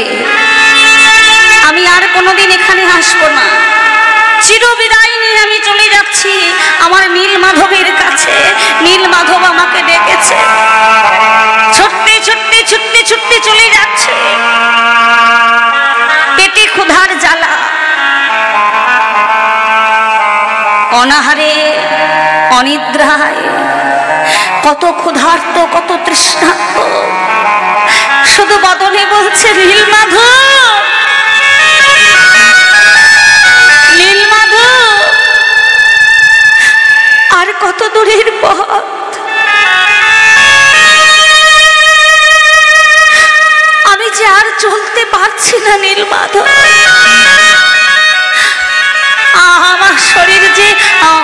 অবশ হয়ে যাচ্ছে, আমি যে আর হাঁটতে পারছি না নীলমাধব, দেখা দাও, দেখা দাও নীলমাধব, তুমি আমাকে দেখা দাও। এত কষ্ট তুমি আমার জীবনে দিয়েছো, কষ্ট দাও, দুঃখ দাও। কেন বাবা কষ্ট না পেলে, দুঃখ না পেলে আমরা কি কেউ ভগবানকে ডাকি? ডাকি? ডাকি না। আমরা এত বড় স্বার্থপর মানুষ, আমরা সুখের সময় ভগবানকে ডাকি না, ভুলে যাই, কিন্তু আমাদের জীবনে যখন চরম দুঃখ নেমে আসে তখন আমরা আশা রেখে ভগবানের চরণে গিয়ে পড়ি। দয়াময়, তুমি কি দেখতে পাও না? তুমি কি সত্যি সত্যি পাষাণ? আমরা এত স্বার্থপর, আমরা ভগবানকে ভালোবাসি স্বার্থ নিয়ে, ভগবানের কাছে গিয়ে শুধু চাই আর চাই, শুধু দাও আর দাও, কিন্তু আমরা ভগবানকে কতটা দিতে পেরেছি সেটা আমরা একটা বারও বিচার করে দেখি না। হরি বল। আমরা ভগবানের কাছে গেলাম, দেখুন আমরাও তো কৃষ্ণ সেবা দিই, আমাদের কৃষ্ণ সেবাটা কেমন দেওয়া সেটা একটু বলি। সকাল হলেই ঘরে অনেক কাজ, সংসারের কাজ, তাই কি করি সকাল বেলায় এক মুঠো মুড়ি হোক বা যাই হোক আমি একটু পেট পুড়ে খেয়ে নিলাম, কারণ সারাদিন সংসারে কাজ আছে, ভালো করে সকালে পেট ভর্তি না করলে হ্যাঁ সারাদিন সংসারে কাজ করতে পারবো? সকালে আমি উদরটা পরিপূর্ণ করে নিয়েছি, সংসারের কাজ কর্ম সেরে এবার যখন গোবিন্দ সেবা দিতে গিয়েছি তখন বাজে বেলা 12টা। ওমা, তাও কি দিয়ে ভগবানকে সেবা দিচ্ছি জানো? দুটো নকুল দানা আর দুটো ধূপকাঠি, আর জানি যে কৃষ্ণ তুলসী ছাড়া গ্রহণ করে না, একটা তুলসী পাতা কোনো রকমই ছিঁড়ে নিয়ে চলে এসেছি, একটু গঙ্গার জল দিয়েছি, কোনো রকমই তাড়াতাড়ি করে একটু চন্দন ঘষে নিয়েছি। আমাদের ভক্তিটা একবার দেখো, আমাদের জীবনে কষ্ট আসবে না তো কাদের জীবনে আসবে? ওই নকুলদানা আর ছোট্ট গ্লাসে 1 গ্লাস জল আর 2টি নকুলদানা, ছোট্ট একটা রেকাবিতে এইটুকু দিয়ে ভগবানের সামনে নামিয়ে দিয়েছি। দুটো ধূপকাঠি কোনো রকমে নম নম করে দেখিয়ে দিলাম, হ্যাঁ এইভাবে নম নম করে দেখিয়ে দিয়ে এবার প্রণাম করে নিয়ে হ্যাঁ এবার ভগবানের কাছে আঁচল পেতে দাঁড়িয়েছি। দাও, ভগবানের কাছে আঁচলটা পেতে দাঁড়িয়েছি। দয়াময়, তোমার কাছে আমি আঁচল পেতে দাঁড়িয়েছি, আমার ছেলেটা বড় শিক্ষিত হয়েছে, দেখো দয়াময় আমার ছেলের যেন একটা ভালো চাকরি বাকরি জোটে। দয়াময়, মেয়েটার যেন ভালো ঘরে বিয়ে দিতে পারি। আমার এই একতলা বাড়ি ঠাকুর চিন্তা করেছি দোতলা করব, তুমি যেন দেখো ধন ঐশ্বর্যটা যেন একটু বাড়ে, যেন দোতলা করতে পারি। দয়াময়, তুমি একটু লক্ষ্য দিও কেমন? কত বড় স্বার্থপর আমরা। ওই যে বেলা 12টার সময় দুটো নকুলদানা গ্লাসে করে একটু জল নিয়ে গোবিন্দ সামনে গিয়ে ধরলাম। একবারও কি আমরা ভগবানকে জিজ্ঞাসা করলাম, দয়াময় আমার ক্ষুধা পেয়েছিল আমি তো খেয়েছি, প্রভু তোমার কি ক্ষুধা পেয়েছে? তোমার ক্ষুধা পাইনি দয়াময়। আমরা কত স্বার্থপর, কিন্তু ভগবান বলছেন তুমি আমাকে কি দিলে? তুমি আমাকে ফল দিলে না বাতাসা দিলে না নকুলদানা দিলে সেটা আমার দেখার বিষয় নয়, তুমি কিভাবে দিচ্ছ সেটা হচ্ছে দেখার বিষয়। আমার টাকা আছে, আমি সোনার সিংহাসন করে দিতেই পারি, রূপোর সিংহাসন করে দিতেই পারি, আমার টাকা আছে আমি দামি দামি ফল মিষ্টান্ন দিতেই পারি,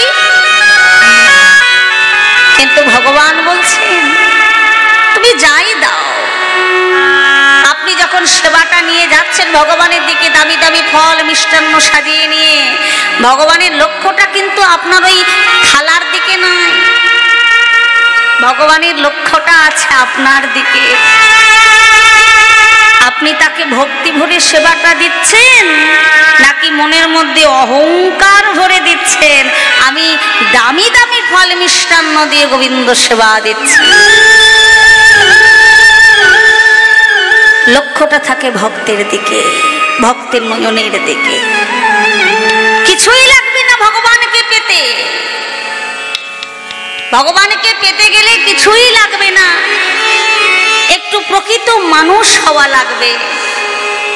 প্রকৃত মানুষ যদি হতে পারেন তাহলে প্রকৃত ভক্ত হয়ে উঠতে পারবেন, কারণ ভক্ত হওয়া বড় শক্ত কথা। ভক্ত সবাই হতে পারে না। তুমি যদি একজন প্রকৃত মানুষ না হও তাহলে তুমি ভক্ত হবে কি করে? সময়টা যদিও কম, বাবা প্রকৃত মানুষ কেমন করে হওয়া যায়? রক্ত মাংস থাকলে মানুষের মতো দেখতে হলেই সবাই মানুষ? জীবে দয়া থাকতে হবে, জীবে প্রেম থাকতে হবে, সকলকে সম্মান শ্রদ্ধা করতে জানতে হবে। সকলের জন্য তোমার যেন প্রাণটা কাঁদে, কাউকে দেখে তুমি অপমান করো না, অবহেলা করো না, সকলকে শ্রদ্ধার চোখে সম্মানের চোখে দেখো, সবাইকে ভালোবেসো। অপরের কান্না দেখে যেন নিজে কোনোদিন হেসো না, তার কান্না দেখে তোমার যেন চোখে দুফোঁটা জল আসে, তবেই তো তুমি প্রকৃত মানুষ।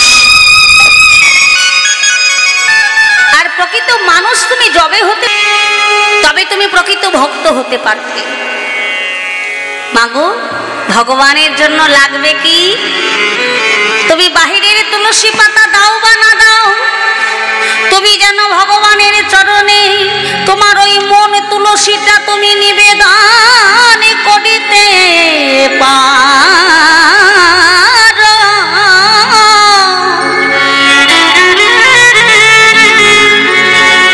বাহিরের গঙ্গার জল ভগবানকে দেওয়া লাগবে না, ভগবান বলিলেন তোমার মধ্যে দিয়ে দিয়েছে দুখানি নয়ন,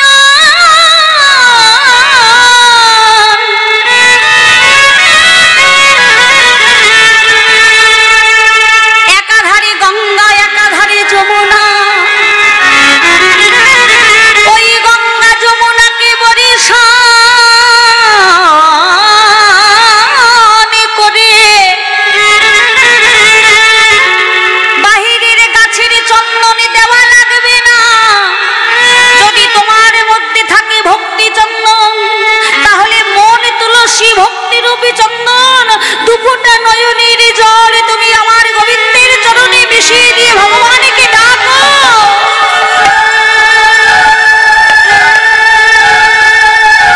হে গোবিন্দ,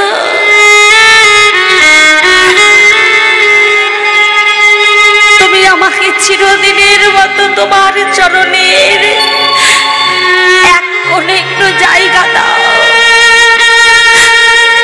আমি তো কাঙালিনি, আমি যে ভিখারিনি, তোমাকে দেওয়ার মতো দয়াময় আমার কাছে কিছু নাই। আমার এই ভক্তি ভালোবাসা দুফোঁটা নয়নের জল আমি তোমার চরণে দিয়ে অর্পণ করলাম দয়াময়। আমি ভিখারিনী বলে তুমি আমার ঘরে আসবে না, আমি কাঙালিনী বলে তুমি আমার ডাকে সাড়া দেবে না। আমি না হয় তোমায় ডাকতে জানি না, আমি না হয় তোমায় ডাকতে পারি না, কিন্তু তুমি তো দয়াল হরি, তুমি জগতের নাথ, তোমাকে স্মরণ করব এ ক্ষমতা আমার নেই। তবে তুমি যেন নিজ গুণে কৃপা করে তুমি যেন আমার ডাকে সাড়া দিতে এসো।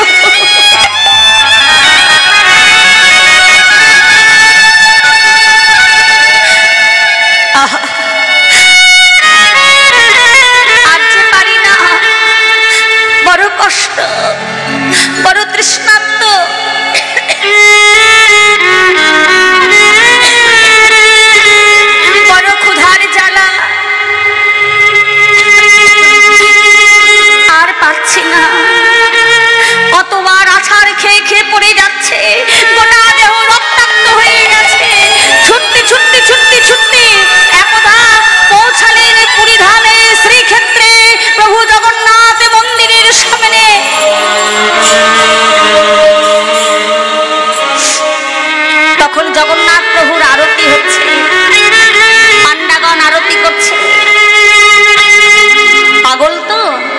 উন্মাদ কিনা সবাইকে ঠেলে সরিয়ে দিয়ে, এই তোমরা একটু সরে যাও দেখি, একটু সরে যাও, আমাকে আমার নীল মাধবের কাছে যেতে দাও, সরে যাও সরে যাও।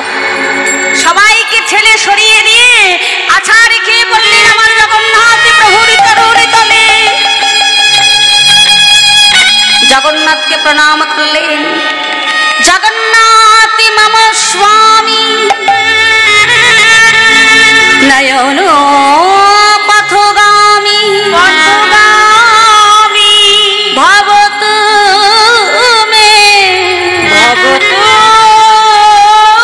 মে জয় জগন্নাথ জয় জগন্নাথ হরি হরি বল।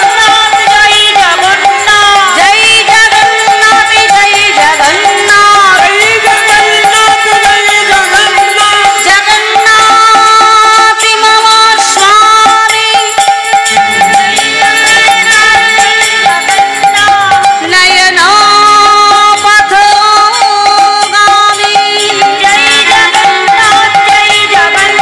ভবতু মে।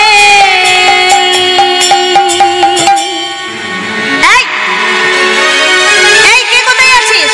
এ পাগল, এই একে মার, মেরে এখান থেকে টানতে টানতে টানতে টানতে বের করে দে। সবাই মিলে পান্ডারা জয়দেবকে প্রচন্ড ভাবে মারধর করতে লাগলে। আর যখন সবাই মিলে মারধর করছেন, জয়দেব তখন উচ্চ ঈশ্বরে আমার নীল মাধবকে বলছে, দয়াময় দয়াময়, আমি সকল দুয়ারে দুয়ারে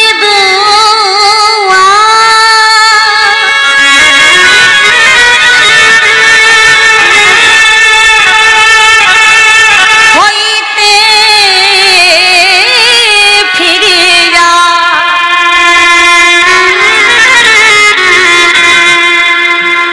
আমি তোমার দুয়ারে এসেছি।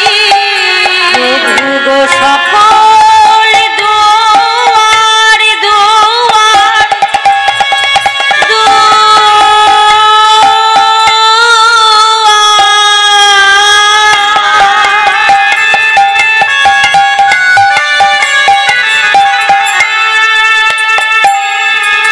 আমি হইতে ফিরিয়া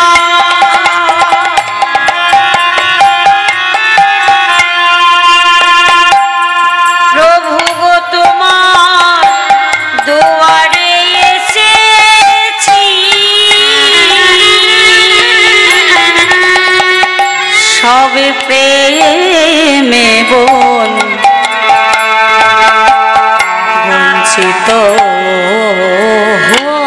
হয়ে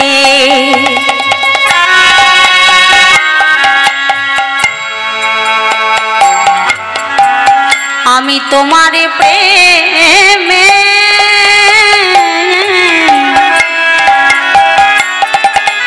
আমি তোমার প্রেমে মজেছি গো, সবই প্রেমে সকলের কাছ হতে ভালোবাসায় বঞ্চিত হয়ে আমি তোমার প্রেমে মজেছি।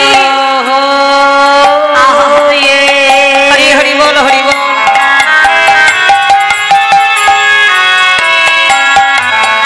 আমি তোমার প্রেমেতে মজেছি। প্রভু সকল দুয়ার হইতে ফিরিয়া আমি তোমার দুয়ারে এসেছি। প্রভু সকল দুয়ার হইতে ফিরিয়া আমি তোমার দুয়ারে এসেছি। কত না কাঁটা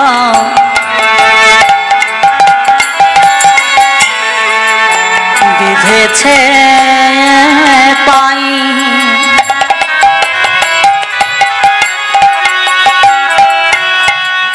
কত না আঘাত লেগেছে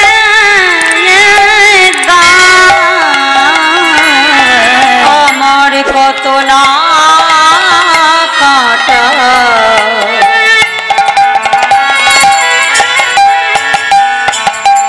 বিধেছে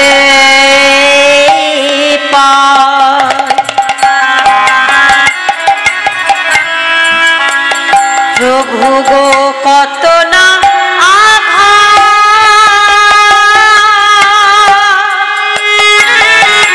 আমার লেগেছে গায় আমি আসিয়া বেলায় ধরি তোমার পায় আসিয়া বেলায় ধরি তোমার পায় আসিয়া বেলায় অপরাধী তাই আসিয়া বেলায় অপরাধী প্রায় দুয়ারে দাঁড়ায় রয়েছি প্রভু সকল তোমার হইতে ফিরিয়া তোমার দুয়ারে এসেছি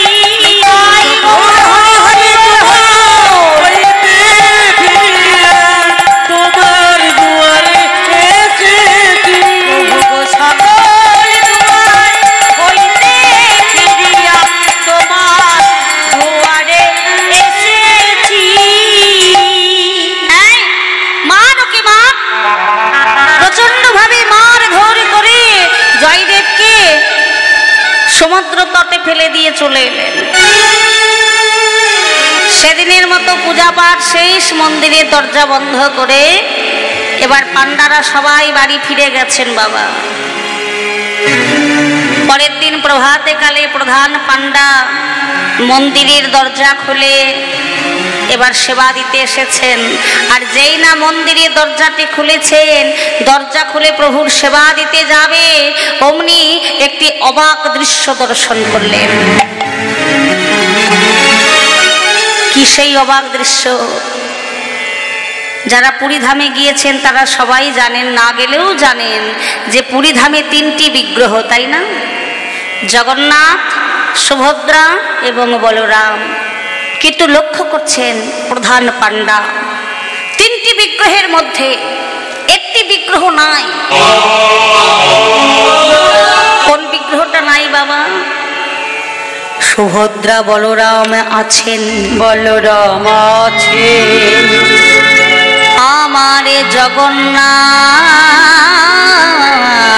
নাই, আমার জগন্নাথ নাই কোথা বালকালে তুমি জগত গোসাই বলো বলো কোথা বালকালে তুমি জগত গোসাই। সুভদ্রা মা রয়েছেন, বলরাম প্রভু রয়েছেন, কিন্তু আমার প্রভু জগন্নাথ গোসাই নাই। থাকবে কেমন করে? ভগবান বলছেন, আঘাতে যদি করতে হয় তোমরা আমাকে আঘাত করো, কিন্তু যে আমার ভক্ত, যে আমাকে ভালোবাসে, তাকে তোমরা কোনোদিন আঘাত করো না, কারণ ভক্তির আঘাত আমি সইতে পারি না। ভক্তকে যদি তোমরা একবার আঘাত করো, সেই আঘাতে দ্বিগুণ হয়ে আমার অঙ্গে এসে লাগে, আমি সইতে পারি না। প্রধান পান্ডা চমকে উঠে চারিদিকে খুঁজে বেড়াচ্ছে, কোথায় গেল, কোথায় গেল প্রভু আমার, কোথায় গেল? মন্দিরের ভিতরে খুঁজলেন, প্রভু নাই। মন্দিরের বাহিরে চারিদিকে খুঁজছেন, কিন্তু আমার প্রভু জগন্নাথ নাই। কোথায় গেলে প্রভু, কোথায় গেল, কোথায় গেল? হঠাৎ করে লক্ষ্য করলেন। কি লক্ষ্য করলেন গো? আমার গন্ডি চামং দিরের দ্বারে প্রভু ভগবান, ওই গুন্ডি চামন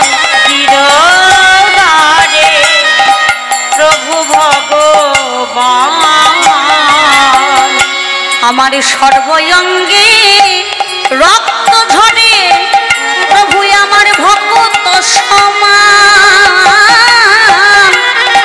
সর্ব অঙ্গে রক্ত ঝরে ভক্ত সমান।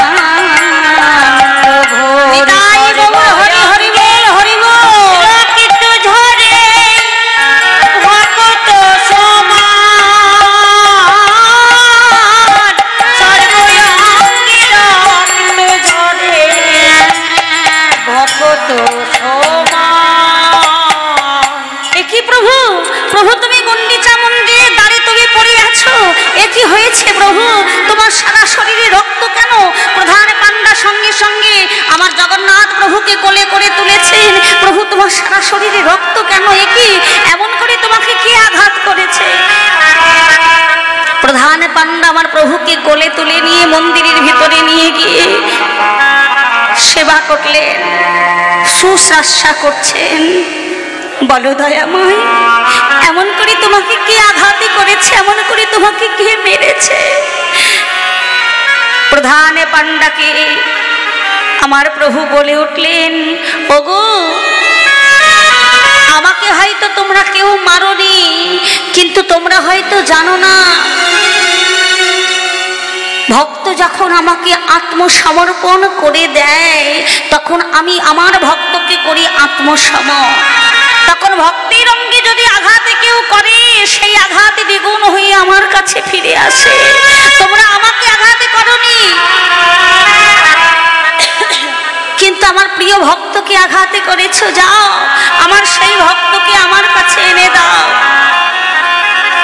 কে তোমার ভক্ত প্রভু?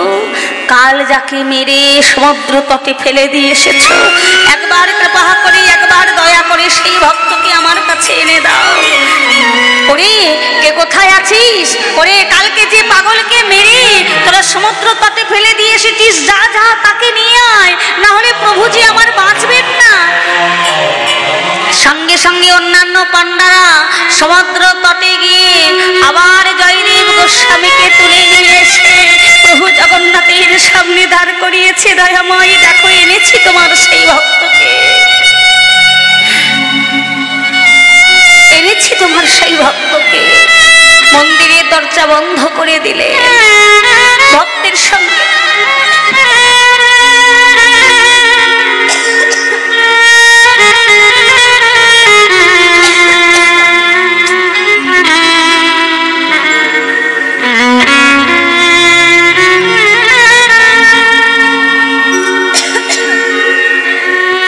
ভক্তের সঙ্গে ভগবানের কথা হলো। জগন্নাথ প্রভু বললেন, জয়দেব এখানে নয়, তুমি ফিরে যাও ওই বীরভূম কেন্দ্রবিল্ল গ্রামে। আমি তোমার ডাকে সাড়া দিতে আমি যাব। যাও তুমি ফিরে যাও। ভক্ত আর ভগবান মন্দিরের ভিতরে, ভক্ত ভগবানকে জড়িয়ে ধরেছে, ভগবান ভক্তকে জড়িয়ে ধরেছে। ভক্ত ভগবানের দেহের মিলনে, মনের মিলনে প্রভুর আমার সর্বব্যথা দূরীভূত হয়ে গেল। আজি ভক্ত ভগবানের মিলনে খানেতে হলো, ভক্ত ভগবানের মিলনে খানেতে হলো, ভক্ত ভগবানের মিলনে খানেতে হলো।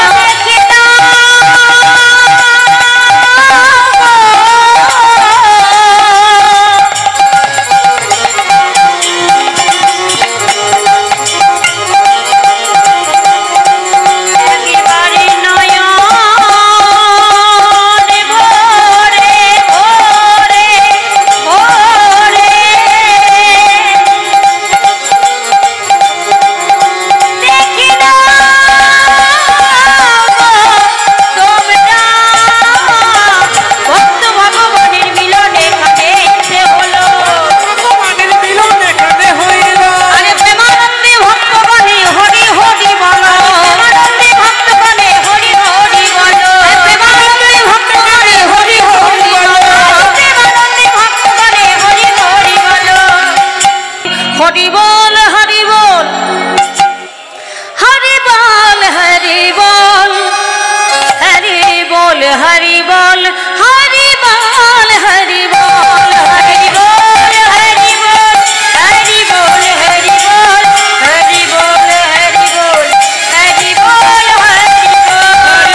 আপনাদের কাছে একটি ছোট্ট অনুরোধ, এই ধরনের আরও ভিডিও দেখতে চ্যানেলটিকে এখনই সাবস্ক্রাইব করুন।